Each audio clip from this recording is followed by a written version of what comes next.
Olá, meu nome é Rodrigo, eu sou psicólogo. Vou retomar agora a série deste livro aqui da Viviane Mosé, A Espécie que Sabe. Havia iniciado há um tempo atrás o capítulo 2, A Humanidade, Nasceu da Lei, Erotismo e Transgressão. Para retomar um pouquinho, a gente para num ponto aqui em que a gente pensa, é dito, que o trabalho de alguma forma ele ajudou na limitação da liberdade, da animalidade humana, ajudou o homem a se socializar, a viver em comunidade, a viver em sociedade, a lidar com suas paixões, a lidar com aquilo que está na ordem do incontrolável, né? Nesse sentido, né, a partir dessa consciência de si, consciência da morte, consciência da vida, o homem, o ser humano, né, quando a gente fala homem aqui, a gente está falando de homens e mulheres, o ser humano ele passou a viver a partir de uma ideia onde o pensamento ele é centralizado, né? E claro, o pensamento tem aí sua importância, é uma característica exclusivamente do humano, mas quando a gente reduz a vida ao pensamento, aos conceitos, às ideias, a gente está negando a vida, né? É um assunto bem complexo. Pensamento, vida se complementam. A ideia aqui é essa, não que a gente deva viver a partir do pensamento, das ideias, do mundo das ideias, né?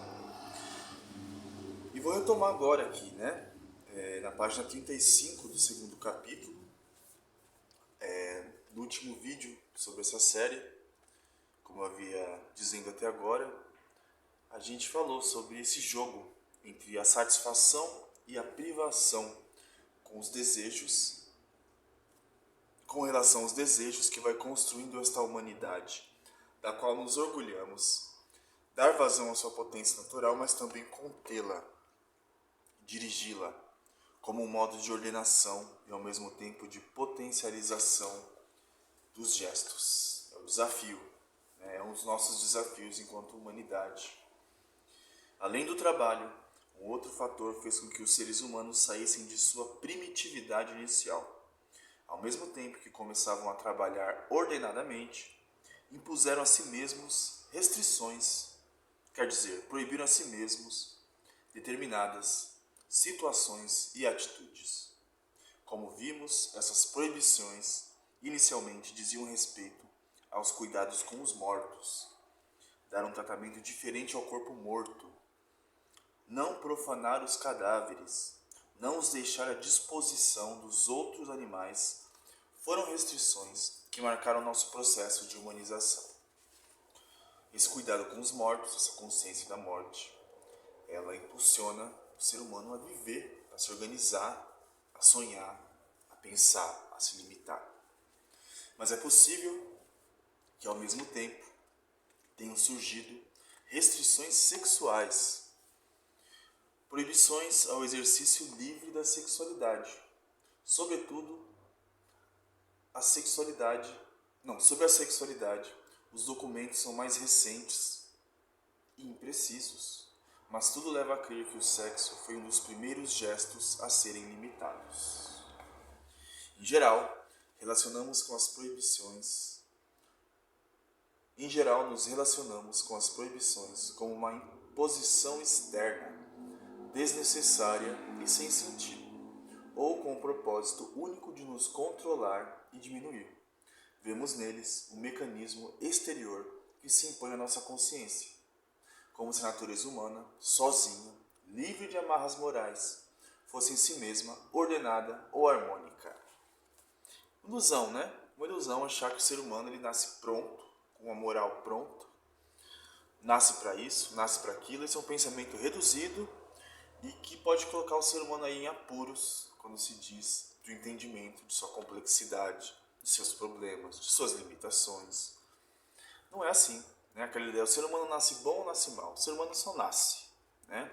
Se ele vai ser bom ou mal, se ele vai para o caminho ruim ou bom, a gente pensa o que é um caminho bom, o que é um caminho ruim, é tão óbvio assim, pra gente pensar, né?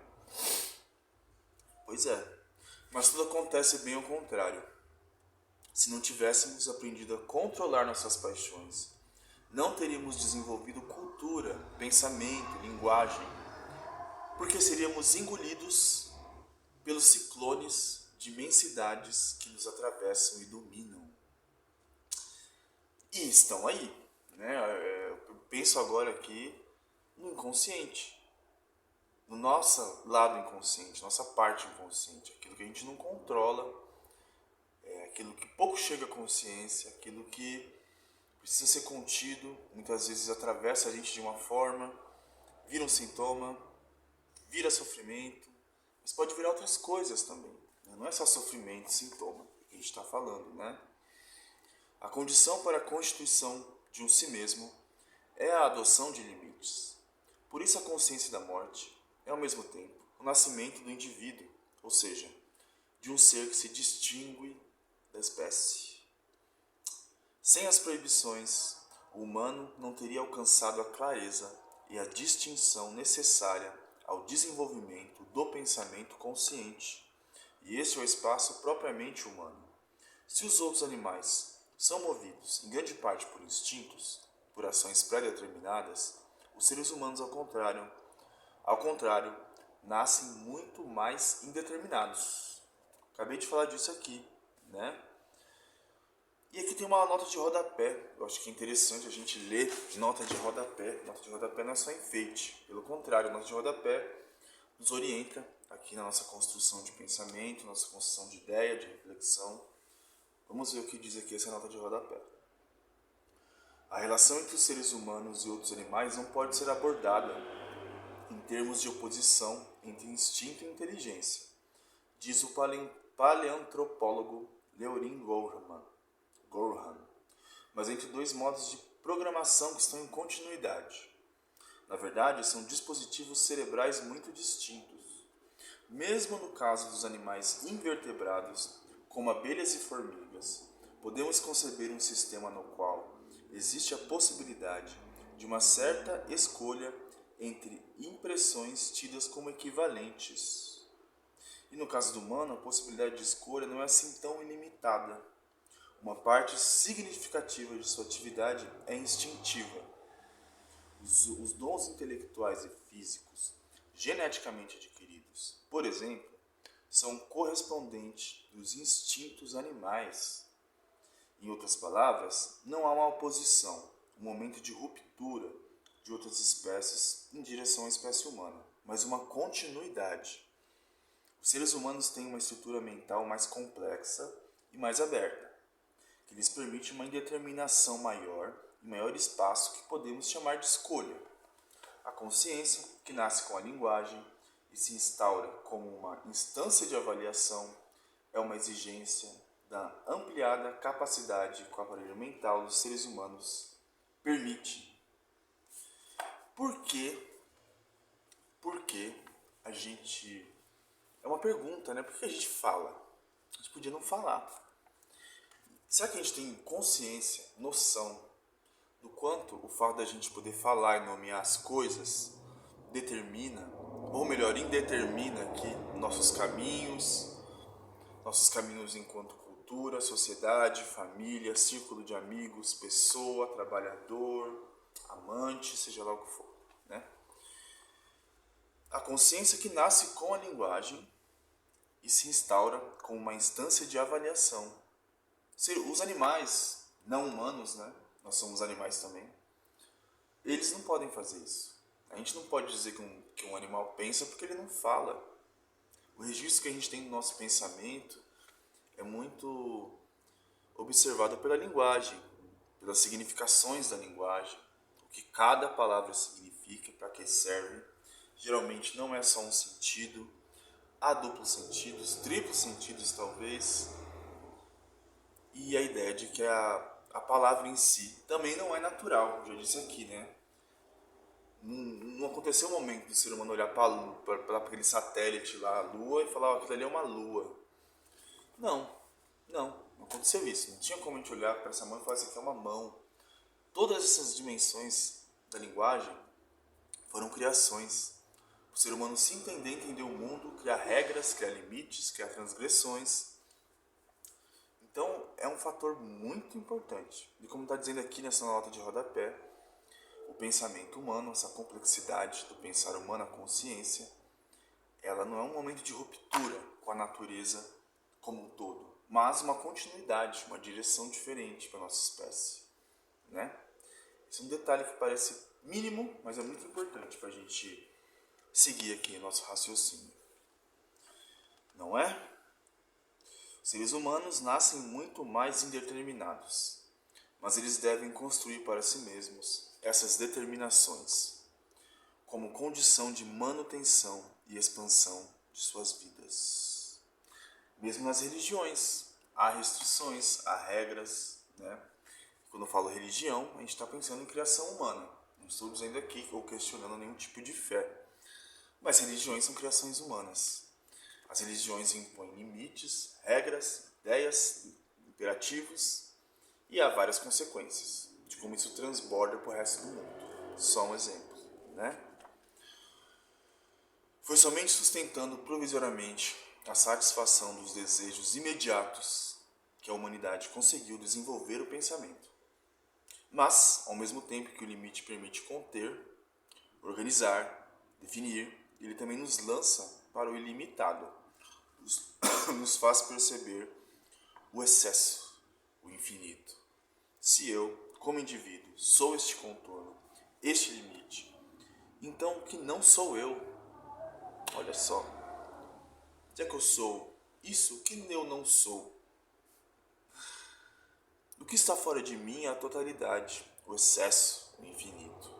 Enquanto aprendi a se proibir, a se conter, o ser humano também desenvolveu uma atitude oposta, a transgressão. Acabei de falar disso aqui, né? Se por um lado a proibição é necessária, porque funda a ordem humana, porque organiza, disciplina o desejo, por outro, para dar conta do excesso, cada vez mais acumulado, como um modo de dar vazão ao que não pode ser contido, o ser humano deve permitir a si mesmo a transgressão. A proibição, na verdade, sempre parte do princípio de que em algum momento será violada. Olha isso aqui eu havia lido já e achei uma puta sacada. A proibição, na verdade, sempre parte do princípio de que em algum momento será violada. Toda proibição não somente pode, mas deve, em determinadas situações, ser transgredida. A guerra, por exemplo, não somente suspende a proibição do assassinato, mas o recomenda. Olha só isso. Claro que não é assim tão colorido, né? A gente está falando de proibição, transgressão, a gente está falando de proibições que muitas vezes elas dão brechas para que... Aliás, a ideia da proibição muitas vezes é que de algum momento ela seja violada. O exemplo da guerra é bem interessante, porque as leis no geral, elas proíbem, elas punem o assassinato. Porém, em contexto de guerra, não só é permitido como estimulado.